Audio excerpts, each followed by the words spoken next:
Great. Well, this is the first time I'm talking since our large awards last month and the executive order earlier this week with the president and with John in the Oval Office and with a number of others, companies and others that are represented here. So this is very exciting to have that first conversation, I think, publicly on the backs of those two big efforts and everything that's beginning to roll out of that. I think there's a temptation at this moment in a room filled with people who've built this sector to actually begin with numbers, funding announcements or qubit counts or error rates, market projections. I'll get to that, but I want to start with something else. I actually want to start with, I have a little bit of a Greek background, start with Pericles. And 25 centuries ago, when he stood before the people of Athens and tried to find words for what was adequate to the greatness of what Athens had inherited, he started not by praising the past, but by talking and going through the deeds that were known by everyone in Athens. He preferred to speak about the character and the habits and the form of thought that produced those deeds, because the character endures, and the character of the next generation, which is represented by people in this room, has to take it forward. Pericles also called Athens the school of Hellas. America is a modern world school of science and technology, not because we have claimed the title, but because the researchers trained here, the fundamental science developed, and the new technologies invented and deployed have become the curriculum of the world by which the rest of the world sees what is possible in technology. Semiconductors, mobile communications, biotech, AI, space, science at both the North and South Poles, which I did as one of the few people who've been to both the North and South Poles, and now in quantum. Together, these developments have created the condition for a new generation of technology innovation. The ability to control atoms and electrons and photons and the enabling technologies have already led to things such as MRI systems, semiconductors, the internet, another spin out of US government investment, as you all know, the atomic clocks, another very NIST topic of commerce, the basis of GPS, have all transformed the modern life. New quantum technologies moving out of the labs into the marketplace have that possibility and will have that impact to the world. Researchers and companies continue to develop new applications that only a few years ago seemed out of reach. I think as I think about all the people in this industry, for many of you know that this is a country that has the character of science. I was Undersecretary of Science at DOE, and that is a habit of mind nurtured over generations that produced a particular type of person that includes everyone in this room. A person who looks at the strange thing that no one can explain, that instead of turning away, leans into it. The person as a graduate student who walks into a laboratory and begins building devices that no one knows how to build, and towards experiments that have no commercial application in pursuit of a question that most reasonable people have decided are unanswerable. I think about Einstein in 1905 paper that led to his Nobel Prize in this particular area. I think of Bell at CERN in the 1960s, formulating the mathematical tests that turned the Einstein board debate from a philosophy of science into a map of an experiment. I think of John Clauser at Berkeley. I think the lab director of Berkeley is here somewhere, running the first Bell tests in the early 1970s on a shoestring budget, trying to find experimentally whether the universe was as strange as quantum mechanics said it was, and he found out that it was. And then I think about a graduate student at Berkeley in 1985 who went on to work at NIST, working in the laboratory of John Clark. This student building the superconducting electric circuits cooled to near absolute zero circuits large enough to hold in your hand, and discovering that they behave as a single quantum object, tunneling through barriers, and that they have obeyed quantum mechanics, and that the strange world of the very small is not confined to the world of the very small. And that graduate student is in this room today. John, I expected that you've had enough speeches about the quantum efforts and your Nobel Prize to last a lifetime in the last 6 months, 9 months. But in addition to your groundbreaking individual work, your 2025 Nobel Prize is also a recognition of your colleagues and a whole system. It is a recognition of the American federal science system, sustained for decades, making things possible, the work that produced the superconducting qubit and underlying efforts in architecture of Google and IBM and others, was supported by the federal research enterprise, conducted in national laboratory affiliated universities, carried out by a curious graduate student asking a question with no commercial application at the time that it was being asked. This is the American tech layers and the American architecture at work. And that is the character I'm talking about. So now let me talk about the last 10 years, because this community has lived through something that's remarkable, that's worth naming before we talk about where we go next. In 2016, this field had extraordinary science and no national strategy. The federal agencies that were involved, Energy, the National Science Foundation, Commerce, War, were all funding quantum work in parallel without any coordination, without a common architecture, without a mechanism for the sort of concentrated, sustained federal commitment that turns scientific leadership into applied uses, and then into industrial leadership.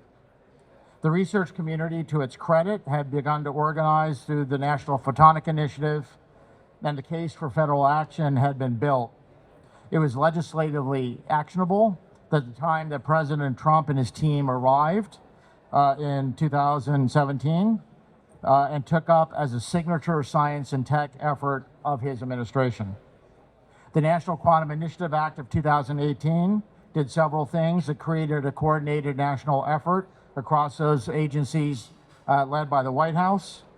It authorized substantial funding increases, and it created a number of different research centers, including the ones that I helped start up at the Department of Energy on the 5 National Quantum Information Science Research Centers. These 5 centers provided an operating spine as part of the federal quantum research. NSF built those, including at UC Santa Barbara and at the University of Chicago. And NIST, and so the Commerce Department, ran a global standards and competition effort to standardize post-quantum cryptography, which Secretary Lutnick finalized in December and was now being implemented through one of the 2 executive orders that was signed by the president earlier this week. The Commerce Department also stood up the Quantum Economic Development Consortium, QED-C, Celia is here today, as a public-private organization for the emerging industry, which now counts more than 250 members. And Commerce and DOE built quantum network efforts around the country. Meanwhile, non-US government capital flowed, as the signal of American capital tends to do when the federal government makes credible, concentrated, and sustained commitment. This is the core of what we're trying to do. We are trying, and I think this conference and everything else around quantum is the core outgrowth of what we're trying to target, which is we're intending to trigger interest. We're not supposed to be the only interest. The federal government is here to trigger. So we see Quantentum, Inflection, IonQ, Rigetti, D-Wave went public, PsiQuantum raised over $2 billion. IBM committed quantum at a scale that would have been unimaginable 5 years ago. Google doubled down after the error rate accomplishments. universities, many of which are represented here across the United States, significantly accelerated investments in quantum programs. By last year, the total U.S. non-government investment in quantum had reached over $10 billion, multiples of the NQI funding. In the financial industry, that's referred to as leverage. Triggered by U.S. government focus, this community here built all of that. And I want you to understand how unusual this is. Historically, for a country to build the assembly of the layers of the stack of a new technology that has not yet produced a commercial product. Now let me tell you what this administration is doing, and obviously we're not standing still. In the past few years of this decade, not many new quantum efforts came out of the U.S. government, with the exception of the excellent new QBI program at DARPA. However, this has significantly changed with the return of President Trump, building on his first administration. This last month, Secretary Lutnick and the Department of Commerce announced $2.013 billion in the CHIPS R&D Act investments with 9 companies. Obviously, the Department of Commerce is not only a leader in research, but also into commercialization, very broadly across the semiconductor and AI other spaces, which is too long to get into. So the 9 companies, we funded 2 quantum foundries, IBM's new Andron subsidiary and Global Foundries. We also are now shareholders in 7 quantum computing companies: Atom, D-Wave, Dirac, Inflection, PsiQuantum, Quantentum, and Rigetti. The IBM commitment alone is $1 billion of U.S. CHIPS Act money. That also adds to the $1 billion of cash that IBM is putting up to create the world's first purpose-built quantum chip foundry. This fab will build on 300 millimeter wafers at semiconductor grade scale, serving multiple quantum hardware vendors across multiple modalities. That not being enough, Secretary Lutnick announced supporting a second quantum foundry effort at Global Foundries. Not pilot efforts, not something that is a test bed, commercial foundries, not 1, but 2, and that is leadership on the frontier. To put that into context, the entire National Quantum Initiative authorized only $1.25 billion across 5 years at the various agencies. Secretary Lutnick's announcement and the Commerce Department announcement last month, in a single package, in a single day, for the computing and manufacturing layers alone, was nearly twice the National Quantum Initiative.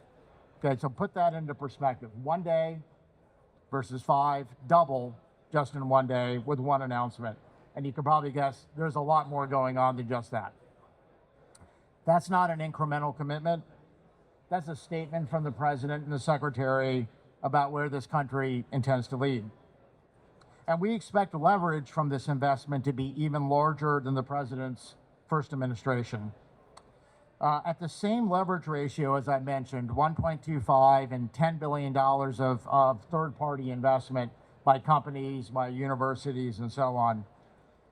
That is an 8-to-1 ratio, which is quite positive.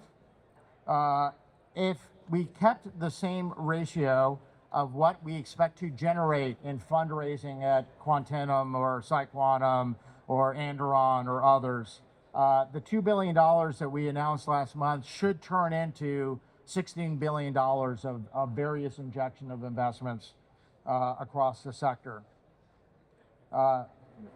So that's interesting. But what we're seeing across the tech space is that there's an acceleration of innovation and capital raising and capital investment across AI, across semiconductors at much higher rates than we did in the first administration. I'll give you an example. As part of the CHIPS Act, we awarded $130 million award to a particle accelerator lithography spin-out of Stanford SLAC using particle accelerators to do lithography. I won't get too much into that physics. And the company's called Xlight. They have already, in the combined additional capital that they're raising and the purchase commitment from customers, so the total capital which is coming into this lithography company spin out is 25 times what we just injected and announced in November. 25. And so what we're seeing is that if we're able to see that sort of leverage that we're seeing in the semiconductor fab space from the work that we're doing there, too long to get into, or what we're seeing in Xlight, $2 billion would mean $50 billion of economic activity and orders and capital and construction. That should be the target based on our data point that we have seen right now. And commerce is not acting alone. Earlier this month, DOE announced $65 million in new awards for quantum computing software and control systems. This last week, DOE announced adding quantum to the Genesis mission and having a commitment that DOE will be looking to deploy quantum computers in the National Lab Complex, just like it has for generations of building supercomputers on the classical side and using that to drive science. DOE is also recommitted to the National Quantum Information Science Research Centers that were part of the initial National Quantum Initiative at $625 million. So the continuation of the R&D in addition to what we're doing on the commercial side. And I think, as everyone knows, just a few days ago, the president signed 2 executive orders driving across, the first one driving across the quantum stack, computing, networking, sensing, manufacturing, across all of that. And obviously, I think a lot of people saw that, and there were people here in this room, including John, who were with the president in the signing of that. In addition, the president signed the post-quantum cryptography. NIST, as many of you know, is a leader in setting standards for deploying cryptology defenses for the quantum era. And the first deployment, mandating the federal government to do first deployment of post-quantum crypto. So we're now the biggest customer in the world to deploy that. And the president ordered that the federal government will execute upon that. The first department that will execute upon that with a deadline of December 31st of 2027 will be the Commerce Department. And so we look forward to being the first customer at the pointy end of the spear, as Secretary Lutnick wants us to do as part of that topic. The arc of the last decade and the shape of the decade ahead is this. America has built every layer of the quantum stack one at a time across a century, largely without even knowing that we were building a stack. The discovery layer built by physicists who were asking questions that had no commercial application, a cultural layer that fostered patience and unconventionality that fundamental science requires, a talent layer that attracted and retained the best researchers that the field needed, the capital layer that followed the federal signal, the standards layer led by commerce.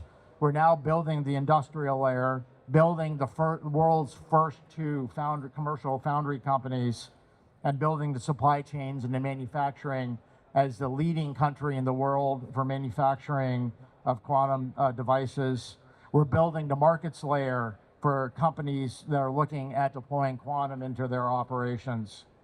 We're calibrating the technology experts for controls and making certain that our adversaries are not looking at trying to steal what you all have built.